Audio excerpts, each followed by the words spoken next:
Governor గారికి ధన్యవాదాలు తెలియజేసే కార్యక్రమంలో నాకు అవకాశం ఇచ్చినందుకు గౌరవ ముఖ్యమంత్రి గారికి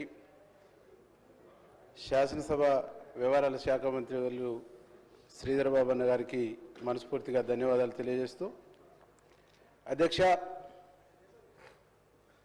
యావత్ తెలంగాణ సమాజం నిన్న గవర్నర్ గారు చెప్పినటువంటి మాటల్ని ఒక ఉత్కంఠతతో చూసిరు అధ్యక్ష. గడిచిన 10 సంవత్సరాల్లో గవర్నర్లను అవమానించిన తీరు, గవర్నర్ ప్రసంగమే లేకుండా బడ్జెట్ సమావేశాలు జరిపిన తీరును చూసిన తర్వాత బహుశా నిన్న గవర్నర్ గారు ఈరోజు నేను అత్యంత గౌరవంతో స్థిరమైన నిబద్ధతతో ప్రతిష్టాత్మకమైనటువంటి సభ సమక్షంలో నిలబడ్డానని గర్వంగా గవర్నర్ గారు చెప్పిండని నేను భావిస్తున్నా అధ్యక్ష. గవర్నర్ గారు అంత నిండు మనసుతోని ఈ ప్రభుత్వం చేసినటువంటి, ఈ ప్రభుత్వం 14 నెలలుగా అందించినటువంటి సుపరిపాలనను ప్రస్తావిస్తుంటే అక్కడ అరుపులు కేకలు చూసి బయట ప్రజలు నవ్వుకుండ్రు అధ్యక్ష. మేము బయటికి వెళ్ళిన తర్వాత అంటుండ్రు, గవర్నర్ స్పీచ్ని వినేటువంటి ఓపిక లేని ప్రతిపక్షం అవసరమా తెలంగాణకు అని చెప్పేసి ప్రజలు మాట్లాడుతున్నారు అధ్యక్ష. ప్రతిపక్షం అంటే గవర్నర్ ఏం చెప్తుండు, గవర్నర్ స్పీచ్లో ఏమొచ్చింది, ఇంకా ఏం రాలేదు, ఏం మార్పులు, ఏం చేర్పులు, ఏం సూచనలు చేయాలి ప్రభుత్వానికి అని చెప్పేసి విన్న తర్వాత మాట్లాడేటువంటి అవకాశం ఉంటుందని చెప్పేసి సమాజానికి తెలుసు అధ్యక్ష. దానికి భిన్నంగా నిన్న వాళ్ళు వ్యవహరించినటువంటి తీరు చూస్తే నిజంగా వాళ్ళు ఎంత భావదారిద్ర్యంలో ఉన్నారో, ఎంత గందరగోళంలో ఉన్నారో, ఎంత పదవి కోల్పోయిన తర్వాత, ప్రభుత్వం లేని తర్వాత ఎంత దీనమైన స్థితిలో ఉన్నారనేటువంటిది ప్రజలు అర్థం చేసుకున్నారు అధ్యక్ష. ముఖ్యంగా గవర్నర్ గారి స్పీచ్లో గడిచిన 14 నెలల్లో ఈ ప్రభుత్వం, మా ప్రభుత్వం, రేవంత్ రెడ్డి గారి ప్రభుత్వం, కాంగ్రెస్ ప్రభుత్వం ఈ రాష్ట్రంలో సంక్షేమ రంగానికి ఇచ్చినటువంటి ప్రాధాన్యతను, సంక్షేమ రంగానికి వేసినటువంటి పెద్దపీటను గడిచిన 10 సంవత్సరాల్లో ఈ రాష్ట్రాన్ని విధ్వంసం చేసి తీవ్రమైనటువంటి ఆర్థిక సంక్షోభంలోకి ఈ రాష్ట్రాన్ని నెట్టివేస్తే ఈ రాష్ట్రంలో ఆర్థిక సంక్షోభం నుంచి బయటపడేసి ప్రజలకు సంక్షేమాన్ని ఇవ్వడానికి మా ముఖ్యమంత్రి గారు జరిగిన నష్టాన్ని రిపేర్ చేస్తున్నటువంటి తీరును, జరిగిన నష్టాన్ని పూడ్చడానికి చేస్తున్నటువంటి ఒక ప్రయత్నాన్ని, ఆర్థిక సంక్షోభం నుంచి ఈ రాష్ట్రాన్ని గట్టెక్కిస్తూ ప్రజలకు సంక్షేమాన్ని అందించడం కోసం చేస్తున్నటువంటి ఒక కృషిని మా ప్రభుత్వం, మా ముఖ్యమంత్రి గారు, మన ముఖ్యమంత్రి గారు, మన మంత్రులు చేస్తున్నటువంటి కృషిని మనస్ఫూర్తిగా అభినందిస్తున్నారు అధ్యక్ష. ప్రభుత్వం రాగానే వచ్చిన వెంటనే మహిళలకు ఉచితంగా ఆర్టీసీ బస్సు, 5 లక్షలు ఉన్నటువంటి ఆరోగ్యశ్రీని 10 లక్షలకు చేసి పేదవాడికి వైద్యం అందించేటువంటి గురుతరమైనటువంటి బాధ్యతతో ఈ ప్రభుత్వం ముందుకు పోతుంటే ఈ ప్రభుత్వానికి, ముఖ్యమంత్రి గారికి, మంత్రులకు ఉన్న విజన్ను ప్రజలు గమనిస్తారు అధ్యక్ష. ప్రజలు అర్థం చేసుకుంటారు. ప్రజలు ఈరోజు ఒకటే భావిస్తున్న అధ్యక్ష, తెలంగాణ రాష్ట్రాన్ని తెచ్చినాం, తెలంగాణ రాష్ట్రం రావడానికి పేటెంట్ మాదని చెప్తున్నటువంటి వాళ్ళు చేసింది ఏందనేటువంటిది కూడా ఈరోజు ప్రజలు ఆలోచిస్తున్నారు అధ్యక్ష. తెలంగాణ ఉద్యమాన్ని నాకు ఒక పెద్ద ఆయన చెప్పింది అధ్యక్ష, నిన్న అసెంబ్లీ నుంచి బయటకు పోగానే, తెలంగాణ ఉద్యమాన్ని సజీవంగా నిలబెట్టింది కాంగ్రెస్ పార్టీ. సందర్భం వచ్చినప్పుడల్లా కొవ్వొత్తులాగా కరిగిపోతూ కాంగ్రెస్ పార్టీ స్వపక్షంలోనే విపక్షంలాగా తెలంగాణ ఉద్యమాన్ని సజీవంగా నిలబెట్టి విజయ తీరాలకు చేర్చింది కాంగ్రెస్ పార్టీ అని చెప్పేసి చాలా మంది పెద్దలు సగర్వంగా ఇవాళ ప్రకటిస్తారు అధ్యక్ష. సకల జనుల సమ్మె అయిపోయిన తర్వాత తెలంగాణ ఉద్యమానికి విరామం వస్తుందన్నటువంటి సందర్భంలో మా మంత్రి గారు కోమటిరెడ్డి వెంకరెడ్డి అన్న గారు మంత్రి పదవి త్యాగం చేసి మళ్ళీ తెలంగాణ ఉద్యమానికి జీవం పోసిండనేటువంటిది కూడా మా జిల్లా ప్రజలు గర్వంగా చెప్తున్నారు అధ్యక్ష. అంతేకాదు అధ్యక్ష, అధికార పక్షం నుండి మా పొన్నం ప్రభాకర్ అన్న, వివేక్ అన్న, మా రాజగోపాల్ అన్న పార్లమెంట్లో కొట్లాడి తెలంగాణను తీసుకొచ్చారు. మా అమ్మ సోనియమ్మ వీళ్ళ బాధను, వీళ్ళ కష్టాల్ని, వీళ్ళ కన్నీళ్లను చూసిన తర్వాత తెలంగాణ ఇస్తున్నాను, తెలంగాణను మీరు దేశంలో ఒక రోల్ మోడల్గా తీర్చిదిద్దుకోండి అని చెప్పేస్తే ఏం చేసిరు అధ్యక్ష? వీళ్ళు గడిచిన 10 సంవత్సరాల్లో ఏం చేసిరు అధ్యక్ష? నిన్ననే నేను ఒక పేపర్లో చూసిన అధ్యక్ష, కేంద్ర ప్రభుత్వం సంబంధించినటువంటి లెక్కల ప్రకారం హైదరాబాద్లో 1000 మంది చేతుల్లో 20 లక్షల కోట్ల రూపాయల ఆస్తులు పోగై ఉన్నాయని చెప్పేసి లెక్కలు ఉన్నాయి అధ్యక్ష. 20 లక్షల కోట్ల రూపాయలు ఆర్థిక సంపద ఒక 1000 మంది చేతుల్లో ఉందని చెప్పేసి లెక్కలు చూసిన అధ్యక్ష. ఆ 1000 మంది ఎవరు అధ్యక్ష? గడిచిన 10 సంవత్సరాల్లో పాలనలో ఉన్నటువంటి వివిధ స్థాయి లీడర్లు కాదా అధ్యక్ష? ఇది తెలంగాణ సమాజం మొత్తం ఆలోచిస్తలేదా అధ్యక్ష? ఇంత విధ్వంసం చేసి, ఇంత విధ్వంసాన్ని సృష్టించి ఈరోజు మా ప్రభుత్వాన్ని, మా ముఖ్యమంత్రిని, మా మంత్రుల్ని రకరకాలుగా మాట్లాడుతుంటే తెలంగాణ సమాజం గమనిస్తుందని చెప్పేసి ఈ సందర్భంగా నేను తెలియజేస్తా ఉన్నా అధ్యక్ష. అధ్యక్ష, ఈరోజు రియల్ ఎస్టేట్ రంగం కుదేలైంది. తెలంగాణలో కాంగ్రెస్ వచ్చిన తర్వాత రియల్ ఎస్టేట్ రంగం మొత్తం కూడా నాశనమైందని చెప్పేసి చెప్తున్నా అధ్యక్ష. అధ్యక్ష, నేను ఈ సందర్భంగా ఒకటే చెప్తున్నా అధ్యక్ష, హైదరాబాదులో 15 లక్షల సంబంధించినటువంటి ఇండ్లు కట్టి అమ్మకానికి సిద్ధంగా ఉన్నాయి అధ్యక్ష. ఈ 15 లక్షల ఇండ్లకు పర్మిషన్లు ఇచ్చింది కొన్ని రియల్ ఎస్టేట్, కొన్ని బిల్డర్స్, వాసవి కావచ్చు, ఇంకా అనేక రకాల వాళ్ళ చెప్పు చేతుల్లో ఉన్నటువంటి వాళ్లకు అడ్డగోలుగా కమిషన్ల కోసం పర్మిషన్లు ఇచ్చి ఈరోజు ఈ రాష్ట్రాన్ని ఆర్థికంగా దివాలా తీపించినటువంటి క్రమాన్ని కూడా మనం అర్థం చేసుకోవాలని చెప్పేసి ఈ సందర్భంగా నేను గుర్తు చేస్తా ఉన్నా అధ్యక్ష. అధ్యక్ష, ఇట్లనే చెప్పుకుంటూ పోతే ఈ రాష్ట్రాన్ని 20 సంవత్సరాలు మేమే పరిపాలిస్తాం, 20 సంవత్సరాలు మేమే అని చెప్పేసి పదే పదే గత పాలకులు, గత ప్రభుత్వంలో మాట్లాడినటువంటి సందర్భం ఉంది అధ్యక్ష. అధ్యక్ష, వీళ్ళు చేసినటువంటి స్కీములు, వీళ్ళు తీసుకొచ్చినటువంటి గతంలో తీసుకొచ్చినటువంటి స్కీములు ఓట్ బ్యాంక్ రాజకీయాలకు సంబంధించినటువంటి అనుకూలమైనటువంటి స్కీమ్లా తీసుకొచ్చారు తప్ప తెలంగాణ దిశ దశ మార్చేటువంటి ఒక్క స్కీమ్ను కూడా తీసుకురాలేదని ఈ సందర్భంగా నేను గుర్తు చేస్తా ఉన్నా అధ్యక్ష. ముఖ్యంగా ఇరిగేషన్ ప్రాజెక్టులకు సంబంధించి చూస్తే ఇరిగేషన్ ప్రాజెక్టులు మొత్తంగా దక్షిణ తెలంగాణని ఎండబెట్టిర్రు, దక్షిణ తెలంగాణ ప్రాజెక్టులపైన వివక్షత చూపించారు, దక్షిణ తెలంగాణకు నీళ్ళు ఇవ్వాలనేటువంటి ఆలోచన లేకుండా చేశారు. దక్షిణ తెలంగాణలో ఒక్క ప్రాజెక్ట్ అంటే ఒక్క ప్రాజెక్టు పూర్తి చేసినటువంటి దాఖలాలు లేవు, నీళ్ళు ఇచ్చినటువంటి దాఖలాలు లేవు అధ్యక్ష. ఈ 14 నెలల్లో మన ప్రభుత్వం, కాంగ్రెస్ ప్రభుత్వం, ప్రజాప్రభుత్వం వచ్చిన తర్వాత మా బ్రాహ్మణ వెల్లాంల ప్రాజెక్టు ఈరోజు రైతులు కాలువల ద్వారా నీళ్లు నింపుకుంటారు అధ్యక్ష. నిన్నగాక మొన్న మా రాజగోపాల్ అన్న కాన్స్టిట్యున్సీ కూడా నీళ్ళు అందినాయి అధ్యక్ష. అధ్యక్ష, తపన ఉంటే, కమిట్మెంట్ ఉంటే, ప్రజల పట్ల, రైతుల పట్ల చిత్తశుద్ధి ఉంటే ఏమి చేయొచ్చు అని ఈ 14 నెలల కాలంలో మా ఉత్తమ్ కుమార్ రెడ్డి అన్న గారు, మా కోమటిరెడ్డి వెంకరెడ్డి అన్న గారు మా జిల్లాల చేసి చూపించిందని చెప్పేసి సగర్వంగా ఈరోజు నేను ఈ సభ ముందు చెప్తున్నా అధ్యక్ష. అట్లాగే మా బ్రాహ్మణ వెల్లంలతో పాటు మా పిల్లాయిపల్లి, ధర్మారెడ్డి కాలువలు గడిచిన ప్రభుత్వంలో, గడిచిన పాలకులు ఆ కాలువలకు టెండర్లు పిలిచి ప్రాజెక్టులు కాకుండా టెండర్లను సంబంధించిన వాళ్ళ బినాములకు ఇచ్చుకొని గందరగోళం చేసిరు తప్ప నీళ్ళు ఇచ్చినటువంటి దాఖలాలు లేవు అధ్యక్ష. ఆనాడు ఆ ప్రాంతంలో చెప్తారు, రాజగోపాల్ అన్న గారు తన సొంత ఖర్చులతోని, సొంత జేసీబీలతోని నీళ్ళు ఇచ్చిందని చెప్తారు. కానీ ఈరోజు ప్రజాపాలన వచ్చిన తర్వాత, ప్రజాప్రభుత్వం వచ్చిన తర్వాత ఆ ప్రాంతానికి పిల్లాపల్లి ద్వారా నీళ్లు ఇస్తున్నామని చెప్పేసి ఈ సందర్భంగా మేము తెలియజేస్తా ఉన్నాం అధ్యక్ష.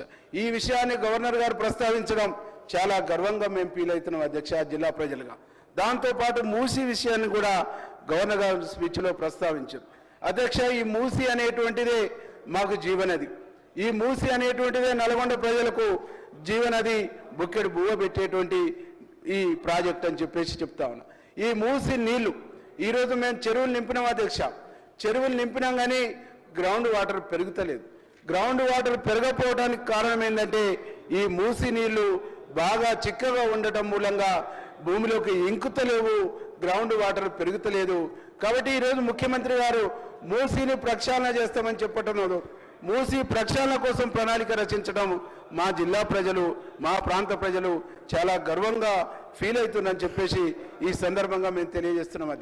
అధ్యక్ష గవర్నర్ గారు కూడా మూసీ ప్రక్షాళనను ప్రస్తావించడం, మా ప్రాంత ప్రజలు కూడా ఇది తొందరగా ముఖ్యమంత్రి గారు యుద్ధ ప్రాతిపదిక మీద చేస్తారనేటువంటి ఒక విషయాన్ని ఈ సందర్భంగా ప్రజలు భావిస్తున్నారనేటువంటి విషయాన్ని నేను తెలియజేస్తా ఉన్నా.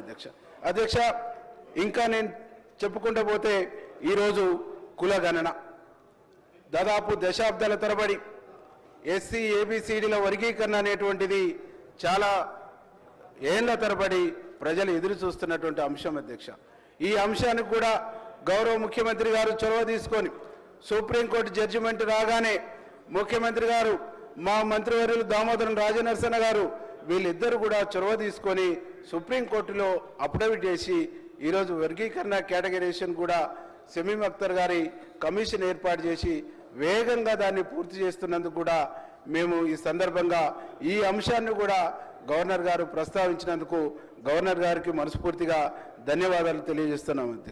అధ్యక్ష ఇంకా ప్రజలందరూ కూడా ఈరోజు ఒకటే కోరుకుంటున్నారు. అధ్యక్ష గౌరవనీయులు ముఖ్యమంత్రి గారు ఈ రాష్ట్రాన్ని, ఈ రాష్ట్ర ప్రభుత్వాన్ని ముందుకు తీసుకుపోతున్నటువంటి క్రమంలో, ముందుకు నడుపుతున్నటువంటి క్రమంలో సంక్షేమాలు ఒక్కటిగా సంక్షేమ పథకాలు అమలు చేస్తున్నటువంటి క్రమంలో ఎంత ఆర్థిక ఒత్తిడి ఉన్నా, ఎన్ని ఆర్థిక ఇబ్బందులున్నా 4 రోజులు ఆలస్యమైతే అయింది, కానీ 6 గ్యారెంటీల్ని 100% ఇంప్లిమెంటేషన్ చేస్తామనేటువంటి ఒక విశ్వాసాన్ని, నమ్మకాన్ని ప్రజలకు కల్పించిందనేటువంటి విషయాన్ని ఈ సందర్భంగా నేను గుర్తు చేస్తా ఉన్నా. అధ్యక్ష రైతులకు సంబంధించి రుణమాఫీ, రైతులకు సంబంధించినటువంటి రుణమాఫీ ఏకకాలంలో 20,000 కోట్ల రూపాయల వరకు రుణాలు మాఫీ చేసినటువంటి ప్రభుత్వం బహుశా దేశంలోనే తెలంగాణ ప్రభుత్వం అని చెప్పేసి సగర్వంగా ఈ సందర్భంగా నేను గుర్తు చేస్తా ఉన్నా. అధ్యక్ష గతంలో రుణమాఫీ చేసిరు, ఆ రుణమాఫీ కూడా 4 విడతలుగా చేసిరు. అయినటువంటి రుణమాఫీ కూడా 90% వడ్డీలకు సరిపోయింది తప్ప రైతులకు ఒనగురింది కూడా ఏం లేదు. దాంతో పాటుగా రైతులకు ఇచ్చినటువంటి గతంలో రైతు బంధు మెజార్టీ కూడా కంపెనీలకు ఇచ్చిర్రు, రియల్ ఎస్టేట్ వెంచర్లకు ఇచ్చిర్రు, 100 ఎకరాలకు సంబంధించినటువంటి ఫామ్ హౌస్లకు ఇచ్చిన తప్ప రైతులకు ఇచ్చింది నామమాత్రమే అని చెప్పేసి ఈ సందర్భంగా గుర్తు చేస్తా ఉన్నా. అధ్యక్ష మా ప్రభుత్వం, మన ప్రభుత్వం ఈరోజు సగర్వంగా వ్యవసాయం చేస్తున్నటువంటి ప్రతి రైతుకు ప్రతి ఇంచు భూమికి ఇస్తామని చెప్పేసి ముఖ్యమంత్రి గారు ప్రకటించడం చాలా సంతోషంగా ప్రజలు భావిస్తుందని చెప్పేసి ఈ సందర్భంగా నేను గుర్తు చేస్తా ఉన్నా. అధ్యక్ష ఈరోజు దీంతో పాటుగా ఉద్యోగాల అధ్యక్ష తెలంగాణ ఉద్యమం నడిచిందే నీళ్లు, నిధులు, నియామకాలు. గడిచిన ప్రభుత్వంలో ఉద్యోగ నోటిఫికేషన్లు వాళ్ళే వేయటం, వాళ్ళే ఇంకోటితో కోర్టులో కేసులు వేపించడం. అధ్యక్ష గ్రూప్ 1 అట్నే అయింది, డిఎస్సి అట్నే అయింది, గ్రూప్ 2 కూడా అట్నే అయింది. అధ్యక్ష మన ప్రభుత్వం ఈరోజు ప్రజాప్రభుత్వం, ప్రజాపాలన వచ్చిన తర్వాత ఉద్యోగ నోటిఫికేషన్లతో పాటు డిఎస్సిని 4 నెలల్లోనే నోటిఫికేషన్ వేసి ఉద్యోగ నియామకాలు కూడా చేపట్టినటువంటి ఘనత తెలంగాణ ప్రభుత్వాన్ని, ముఖ్యమంత్రి గారిది అని చెప్పేసి ఈ సందర్భంగా నేను తెలియజేస్తా ఉన్నా. అధ్యక్ష గ్రూప్ 1 పరీక్షలు కూడా, గ్రూప్ 2, గ్రూప్ 1 కూడా రిజల్ట్ ఇచ్చింది. త్వరలో ఆ నియామకాలు కూడా చేపట్టబోతా ఉన్నారు. ఉద్యోగ నియామకాల్లో కూడా వేగంగా ఈ ప్రభుత్వం ముందుకు పోతుందని చెప్పేసి ఈ సందర్భంగా తెలియజేస్తా ఉన్నా. అధ్యక్ష గతంలో గురుకుల పాఠశాలలని ఆర్భాటంగా చెప్పారు, ఇన్ని పెట్టినాం అన్ని పెట్టినామని చెప్పారు. ఆ గురుకుల పాఠశాలకు ఒక్కదానికి కూడా సొంత బిల్డింగ్ లేదు. అధ్యక్ష ఒక్క బిల్డింగ్ కూడా కాంపౌండ్ వాల్స్ లేవు. అధ్యక్ష అద్దె భవనాలలో, ఇరుకిరుకు గదులలో విద్యార్థులు గందరగోళమైనటువంటి పరిస్థితుల్లో జీవనం గడుపుతున్నటువంటి తీరును చూసి మన ప్రభుత్వం, ప్రజాపాలన వచ్చిన తర్వాత ఈరోజు 200 కోట్లతోని ఇంటిగ్రేటెడ్ గురుకుల పాఠశాలల్ని ఏర్పాటు చేయటం అనేటువంటిది ఎస్సీ, ఎస్టీ, బీసీ, మైనార్టీ వర్గాలకు ఈ ప్రభుత్వం ఇస్తున్నటువంటి సమున్నతమైనటువంటి గౌరవంగా ఈరోజు మేము భావిస్తున్నాం. అధ్యక్ష ఈ అంశాన్ని కూడా గౌరవనీయులు గవర్నర్ గారు ప్రస్తావించినందుకు మనస్ఫూర్తిగా వారికి అభినందనలు కృతజ్ఞతలు తెలియజేస్తున్నా అధ్యక్ష ఇంకా గవర్నర్ గారు ఇంకో కొన్ని విషయాలను కూడా ప్రస్తావించవలసి ఉంది అధ్యక్ష.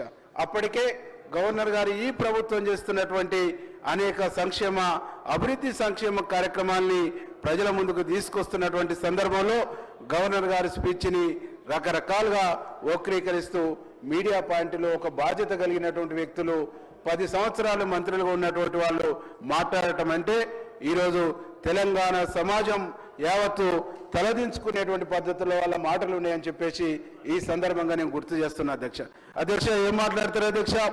గవర్నర్ గారు మాట్లాడుతున్నటువంటి స్పీచ్ గవర్నర్ గారు సాగు డప్పు కొడతాడేమనుకున్నాం కానీ ఈరోజు డీజే తీసుకొని వచ్చింది అంటారు అధ్యక్ష ఏం మాటలు అధ్యక్ష ఇవి? ఏం భాష అధ్యక్ష వీళ్ళది? ఈరోజు మా మంత్రులు కానీ మా ముఖ్యమంత్రి గారు మాట్లాడితే భాష గురించి మాట్లాడతారు అధ్యక్ష. వారు మాట్లాడిన భాష ఏంది అధ్యక్ష?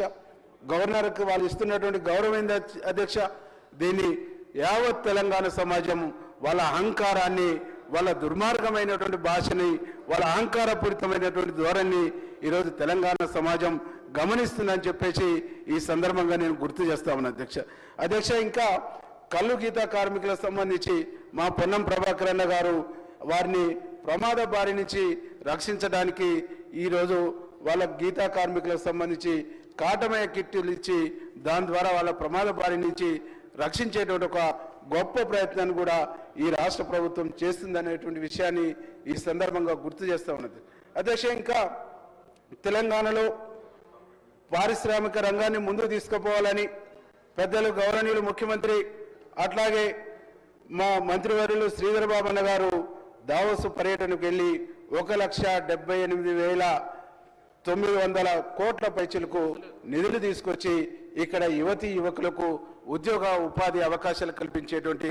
ఒక గొప్ప ప్రయత్నాన్ని చేస్తున్నటువంటిది సగర్వంగా ఈరోజు మేము చెప్పదలుచుకున్నాం అధ్యక్ష. గతంలో ఇంత పెద్ద ఎత్తున పారిశ్రామిక రంగానికి ఇంత పెద్ద ఎత్తున పెట్టుబడులు వచ్చినటువంటి దాఖలాలు గతంలో ఎప్పుడు కూడా లేవు అధ్యక్ష.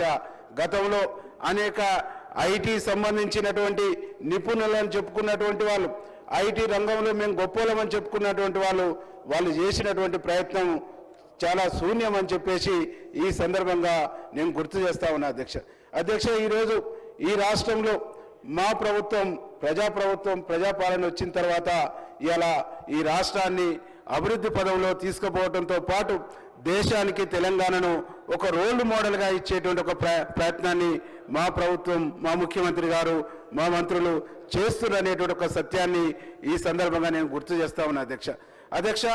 ఈరోజు తెలంగాణ సంబంధించినటువంటి ఉద్యమంలో గౌరవనీయులు పెద్దలు అమరుడు గద్దరన్న కానీ, గూడ అంజన్న కానీ వారి పాత్ర, వారి కృషి, వారు తీసుకొచ్చినటువంటి సాహిత్యం తెలంగాణ ఉద్యమాన్ని నిటారుగా నిలబెట్టింది, విజయ తీరాలకు చేర్చింది అనేటువంటి విషయాన్ని ఈ సందర్భంగా గుర్తు చేస్తూ వారికి గడిచినటువంటి తెలంగాణకు పేటెంట్ అని చెప్పుకుంటున్నటువంటి ప్రభుత్వం ఇచ్చినటువంటి గౌరవం ఏంది అధ్యక్ష? గద్దర్ గారిని ఎండలో 3 గంటలు గేటుకాడ కూర్చోబెట్టినటువంటి చరిత్ర వాళ్ళది.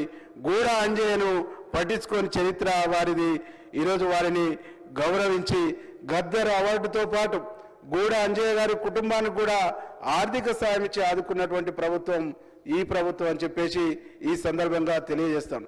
గద్దర్తో పాటు ఇంకా అనేక మంది కళాకారులు ఈరోజు గూడ అంజయ్యతో పాటు జయరాజు గారు కానీ అనేక మంది కళాకారులను కూడా ఈ ప్రభుత్వం ఆదుకుంది అధ్యక్ష.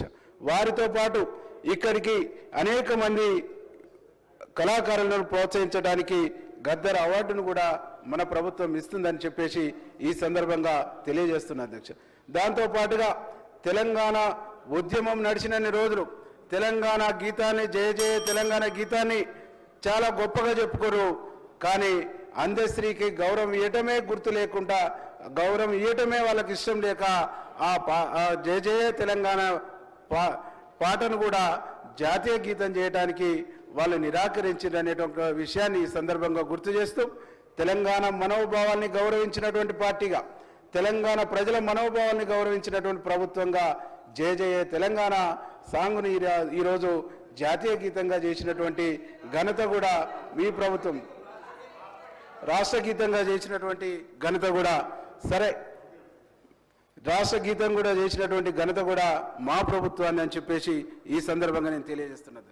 అధ్యక్ష, ఇంకా తెలంగాణ తల్లి విగ్రహాన్ని సంబంధించినటువంటి అనేక రకాలుగా మాట్లాడుతున్నారు అధ్యక్ష. నిజంగా తెలంగాణ తల్లి విగ్రహం మీద వారికి ప్రేమ ఉంటే గడిచిన 10 సంవత్సరాల ప్రభుత్వంలో దాన్ని అధికారికంగా ఎందుకు వాళ్ళు గెజెట్ తీసుకురాలేదని చెప్పేసి ఈ సందర్భంగా నేను గుర్తు చేస్తా ఉన్నా అధ్యక్ష. తీసుకురాకపోగా ఏం మాట్లాడతారు అధ్యక్ష? ఈరోజు తెలంగాణ తల్లి బడుగు బలహీన వర్గాల అన్ని వర్గాల అన్ని కులాల ప్రతిరూపంగా తెలంగాణ తల్లి విగ్రహం ఉంటే పాపం దొరలకు అది నచ్చట్లేదు అధ్యక్ష. కాబట్టి గాంధీ భవన్కు ప్యాక్ చేసి పంపుతానంటారు అధ్యక్ష. ఈ దేశం కోసం బలైనటువంటి రాహుల్ గాంధీ తండ్రి రాజీవ్ గాంధీ విగ్రహాన్ని కూడా వాళ్ళు అవమానిస్తున్నారు అధ్యక్ష. ప్యాక్ చేసి ఈరోజు గాంధీ భవన్ పంపిస్తున్నారు అధ్యక్ష. ఈరోజు వారి త్యాగాలు లేనిది, కాంగ్రెస్ పార్టీ లేనిది తెలంగాణ వచ్చేదా? వారి 10 సంవత్సరాలు ముఖ్యమంత్రులుగా మంత్రులుగా కొనసాగేటోళ్ళ అర్థం చేసుకోవాలి, ఆలోచించాలని చెప్పేసి ఈ సందర్భంగా గుర్తు చేస్తా ఉన్నది అధ్యక్ష. వారికి చివరికి రాజీవ్ గాంధీ విగ్రహం చూస్తే కూడా భయం వేస్తుందని చెప్పేసి నేను భావిస్తున్నా అధ్యక్ష. రాజీవ్ గాంధీ విగ్రహం వాళ్ళ ఉండటం కూడా వాళ్ళని భయపెడుతుంది అనేటువంటి అంశాన్ని నేను ఈ సందర్భంగా గుర్తు చేస్తున్నా అధ్యక్ష. వాళ్ళు విగ్రహాలను చూస్తేనే భయపడతారు, కానీ ఈరోజు మా ముఖ్యమంత్రి గారు, మా ప్రభుత్వం, మా మంత్రులను చూస్తే వాళ్ళకి నిద్ర పడతలేదు అనేటువంటి ఒక విషయం కూడా చాలా స్పష్టంగా అర్థమవుతుంది అధ్యక్ష. 2 విషయాలు ఈ సందర్భంగా గుర్తు చేస్తాను. పదే స్లీపింగ్ విమర్శలు చేస్తూ ఉన్నారు, పదే మాట్లాడుతూ ఉన్నారు అధ్యక్ష. ఈరోజు తెలంగాణ రాష్ట్రం ఏర్పడక ముందు తెలంగాణ రాష్ట్ర బీఆర్ఎస్ పార్టీ ఆదాయం ఎంత, ఈరోజు ఆదాయం ఎంత అధ్యక్ష? ఎక్కడి నుంచి వచ్చింది అధ్యక్ష? దాన్ని ప్రజలు ఆలోచిస్తలేరు అధ్యక్ష. ఈరోజు అంటే మా మంత్రులు ఢిల్లీ పోయినా, మా ముఖ్యమంత్రి ఢిల్లీ పోయినా విమర్శలు చేస్తున్నారు. మీరు ఒక రాష్ట్రం కోసం ఏర్పడినటువంటి పార్టీని ఏ ఉద్దేశంతోనే జాతీయ పార్టీ చేసిర్రు? ఏ ఉద్దేశంతోనే మహారాష్ట్రకు పోయిర్రు? ఏ ఉద్దేశంతోనే కర్ణాటకకు పోయిర్రు? ఏ ఉద్దేశంతోనే ఆంధ్రప్రదేశ్కు పోయిర్రు? అంటే ఏ ఉద్దేశంతోనే పంజాబ్ పోయిర్రు, హర్యానాకు పోయిర్రు? అరే మీరు చేస్తే రాజకీయం, ఒక జాతీయ పార్టీ నాయకులుగా ఢిల్లీకి పోతే తప్పు. అంటే మీకు ఒక నీతి, ఇతరులకు ఒక నీతి. కాబట్టి ఈరోజు తెలంగాణ సమాజం మొత్తం మీరు మాట్లాడుతున్న ప్రతి మాటను గమనిస్తూ ఉన్నారు, మీరు చేస్తున్న ప్రతి చర్యను అబ్జర్వ్ చేస్తూ ఉన్నారు, మీరు చేస్తున్నటువంటి ప్రతి అంశాన్ని గమనిస్తూ ఉన్నారు. ఆనాడు తెలంగాణ రాష్ట్ర సంపదను మొత్తం దోసుకున్న సంపదను మొత్తం తీసుకుపోయి వివిధ రాష్ట్రాలలో మీ అధికార పబ్బం గడుపుకోవడానికి పంచినటువంటి తీరును ప్రజలు గమనిస్తూ ఉన్నారు, మీ అవినీతిని గమనిస్తున్నారు, మీరు చేసినటువంటి విధ్వంసాన్ని గమనిస్తున్నారు. ఈ అన్ని విషయాలు జోలికి పోకుండా గవర్నర్ గారి స్పీచ్కే పరిమితం కావాల్సి ఉన్నది. కాబట్టి గవర్నర్ గారి స్పీచ్కి ధన్యవాదాలు తెలియజేస్తూ, గవర్నర్ గారు ఇంకా అవినీతి గడిచిన 10 సంవత్సరాల్లో ఉన్న అవినీతిలో మూలాలను కూడా బయట పెడితే బాగుంటుందని చెప్పేసి ప్రజలు భావించారు. మరొకసారైనా అవి ప్రస్తావించాలని చెప్పేసి గవర్నర్ గారిని రిక్వెస్ట్ చేస్తూ నాకు అవకాశం ఇచ్చినందుకు మీకు ధన్యవాదాలు తెలియజేస్తూ ముగిస్తా ఉన్నది.